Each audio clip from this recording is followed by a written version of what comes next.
Otep à tous, bienvenue sur la chaîne des panafricanistes par essence, par conviction et par excellence. Celle des citoyens qui émitent par nécessité et obligation de combat.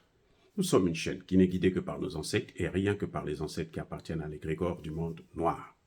Par conséquent, nous ne croyons en aucun Dieu venu de l'étranger. Toutefois, cette vidéo n'est aucunement destinée à inciter à la haine ou à la violence, car nous menons un combat qui est d'abord et avant tout spirituel, intellectuel et démocratique.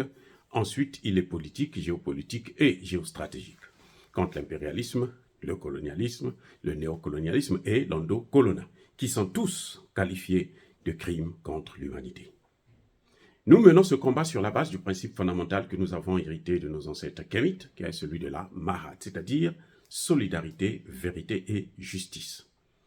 Vous êtes donc en droit de connaître la vérité, et nous avons l'obligation de vous dire la vérité, rien que la vérité, afin que justice soit rendue au continent africain. Et ça, c'est notre modeste contribution dans cette noble lutte en faveur de la souveraineté, la dignité, la solidarité et l'unité africaine. C'est exactement ça que nous appelons le panafricanisme. Bien-aimés frères et sœurs, nous avons entendu des bruits, des rumeurs, comme quoi il y avait un coup d'État en cours au Congo-Brazzaville il y a 2 jours de cela. Jusqu'à ce que le gouvernement, par la voix du porte-parole, de leur porte-parole, est venu démentir toutes ces allégations en expliquant que rien ne se passait et que le président était à Washington, aux États-Unis, et que son séjour se passait très bien, sans inquiétude et autres. Suite à cela, je me suis dit, il y a beaucoup de gens qui ne connaissent pas le Congo. On parle du Congo sans le connaître. Il faut donc essayer de parler un peu du Congo. Qu'est-ce que le Congo-Brazzaville? Qu'est-ce qui se passe au Congo-Brazzaville? En tant que docteur en sciences politiques, je veux aborder cette fois-ci, non pas l'aspect politique en tant que tel, mais l'aspect historique. La politique historique, notamment la politique de coup d'État au Congo-Brazzaville. Le Congo-Brazzaville, comme tous les autres pays africains, a connu aussi plusieurs coups d'État, qui se sont d'ailleurs terminés par l'effusion du sang, l'assassinat, les crimes des innocents qui sont morts, comme le président Massamba Deba, comme le cardinal Émile Biayenda, comme beaucoup tant d'autres sont morts dans les différents coups d'État qu'il y a eu au Congo-Brazzaville. Ce sont les faits, je vous donne des faits. Je ne rentre pas dans les analyses, je vous donne des faits, ce qui existait, ce qui existe, que vous pouvez vérifier. Il y a eu le coup d'État contre Massamba Deba.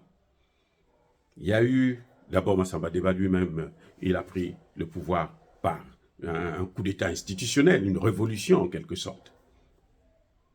Après, il y a eu le coup d'État contre Massamba Deba, le coup d'État de Marien Ngouabi, qui a pris le pouvoir à Massamba Deba. Ensuite, après ça, il y a eu le coup d'État contre Marien Ngouabi lui-même. On ne sait pas, la conférence nationale n'a pas été précise là-dessus, on n'a pas mis le doigt directement sur quelqu'un, on a accusé Sassou Nguesso et beaucoup de gens ont parlé de ça. Mais quand Marien Ngouabi est mort, il y a un fait qui est frappant, c'est que son ministre des hydrocarbures, qui est actuellement l'ambassadeur du Congo au niveau de la France, M. Rodolphe Adada, était à Paris pour signer des nouveaux accords de pétrole. Donc, on déduit très facilement que Ngouabi a été assassiné parce qu'il voulait renégocier les accords de pétrole. Donc, après lui, c'est Yombi qui prend le pouvoir. Yombi, c'était un baobab qui est tombé sans faire du bruit. Son coup d'État, il n'y a pas eu du sang. Et là, c'est Sassou Nguesso qui prend le pouvoir pendant 12 ans, jusqu'en 92. 90 par là, 92. Après la conférence nationale souveraine, il y a eu donc les premières élections démocratiques au Congo, réellement démocratiques, où Pascal Lissouba va l'emporter et devenir président de la République. Pascal Lissouba sort par la petite porte par une guerre civile. Donc un coup d'État peut-être, un coup d'État un peu plus, plus avancé, qui a dégénéré en guerre civile.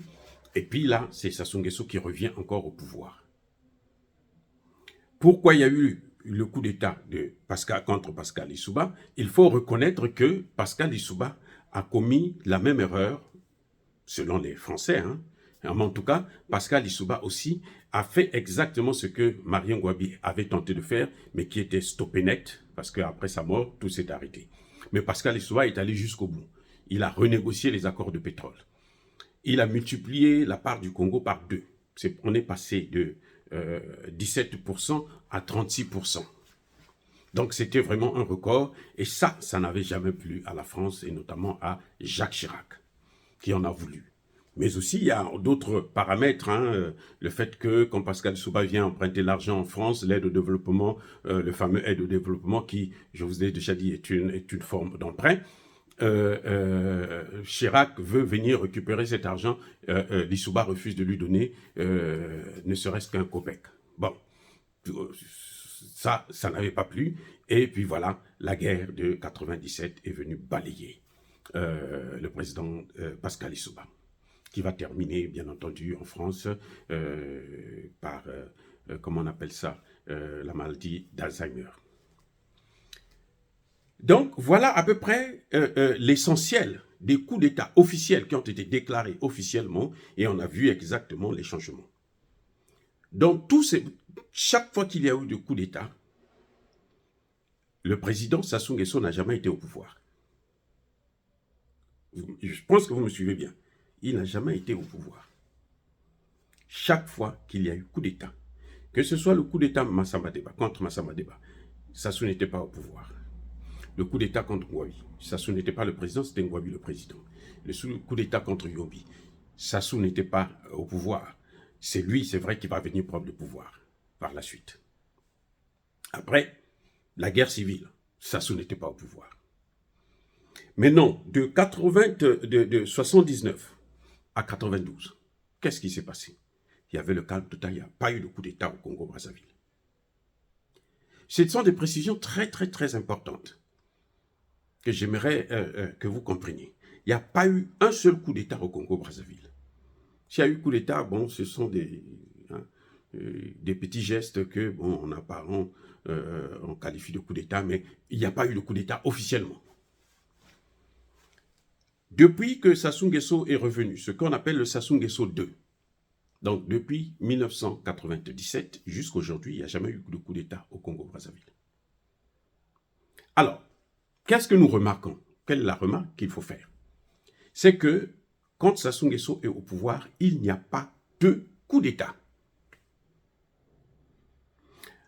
C'est pour dire à ceux qui croyaient qu'il y avait un coup d'État en cours, eh bien, Sassou Nguesso qui est au pouvoir, avec lui, il n'y a pas de coup d'État. Voilà. Quand Sassou Nguesso est au pouvoir, vous pouvez regarder, vous pouvez fouiller, interroger tous les historiens congolais, tous les experts, pas les historiens occidentaux, là, ils ne connaissent rien d'ailleurs, ils n'ont rien à nous apprendre. Je dis bien, nous-mêmes, nous les Congolais, quand Sassou Nguesso est au pouvoir, il n'y a pas de coup d'État. Parce que la conférence nationale qui a débouché aux élections, qui ont amené Pascal Lissouba au pouvoir, ce n'est pas un coup d'État. Non, ce n'est pas un coup d'État. Là, vous le savez très bien. Donc, c'est le peuple qui a demandé à ce qu'il puisse revoir la situation de son pays et opter pour un nouveau changement. Ce n'était pas l'Eldorado, puisqu'on le voit très bien, ça nous a amené dans le chaos le plus total. Jusqu'aujourd'hui, on n'arrive pas à s'en sortir. Et tous les pays africains qui ont opté pour ces conférences nationales ont échoué parce que les conférences nationales elles-mêmes n'avaient pas abordé les vraies questions. C'était une sorte comment on appelle ça, d'insulte au pouvoir en place, au président en place. C'est tout. Bref, je voudrais vous faire remarquer que Sassou Nguesso n'a jamais connu de coup d'État. Mais non, je vous ai dit que le coup d'État de Ngouabi, c'était parce qu'il avait posé le problème du pétrole. Le coup d'État, ou la guerre civile, en 97, c'est parce que Pascal Lissouba avait posé le problème des intérêts congolais, du pétrole congolais.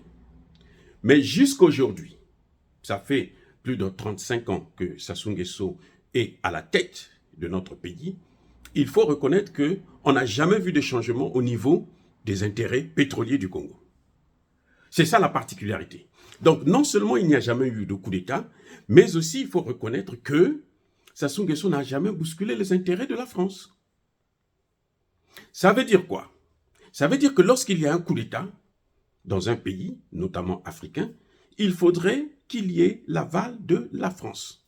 Sauf lorsque c'est des coups d'État révolutionnaires, comme on le voit, on l'a vu au Mali, au Burkina Faso et aujourd'hui au Niger. Dans une certaine mesure au Gabon. Mais au Gabon, on a l'impression que la France est en train de récupérer la victoire du peuple. Mais bon, il faut donner du temps au temps. On ne peut pas aller trop vite en besogne. Je reviens sur le Congo. Il n'y a jamais eu de coup d'État pendant la période Sassou Nguesso. La gestion de Sassou Nguesso n'a jamais connu de coup d'État. Deux, la gouvernance de Sassou Nguesso n'a jamais mis en cause les intérêts de la France. La France est toujours restée puissante. Et pourtant, le partenariat, Sassou Nguesso, c'est là certainement sa force, c'est qu'il arrive malgré tout à diversifier les partenaires. Il a de très bonnes relations avec la Chine, et ça date pas d'hier. Il a de très bonnes relations avec la Russie, ça date pas d'hier aussi. Mais il a aussi de très bonnes relations avec l'Occident et notamment le maître ou la maîtresse des coups d'État qui est la France. Maintenant, pourquoi pendant la période de Sassou Nguesso, il n'y a pas de coup d'État? Alors là, c'est la question que moi je vous pose. Pourquoi Sassou Nguesso n'a jamais mis en cause les intérêts de la France? Là, c'est la question que moi je vous pose. J'attends maintenant de vos réponses là-dessus. Je vous ai donné seulement les faits. C'est une équation, hein? Nous travaillons ensemble, nous réfléchissons ensemble. Je vous donne donc, je vous relance la balle, à vous de jouer. Dire cela, c'est inciter à la haine ou à la violence, non. C'est une façon aussi de confirmer qu'effectivement, il n'y a pas eu coup d'État au Congo-Brazzaville il y a 2 jours. C'était une rumeur qui est infondée. C'est ce que l'on appelle ici aux États-Unis fake news. Voilà, bien-aimés frères et sœurs, encore une fois, soyez bénis, abondamment bénis par le Dieu des Kémites et par nos ancêtres angélisés, mais que tous ceux qui persécutent le continent africain le pillent et le déstabilisent, qu'ils soient noirs, blancs, chinois, arabes, indiens ou qui qu'ils soient punis, maudits, foudroyés, neutralisés, écrasés, effacés par le Dieu des Kémites et par nos ancêtres angélisés. Vive l'Afrique éternelle, j'ai dit et j'assume.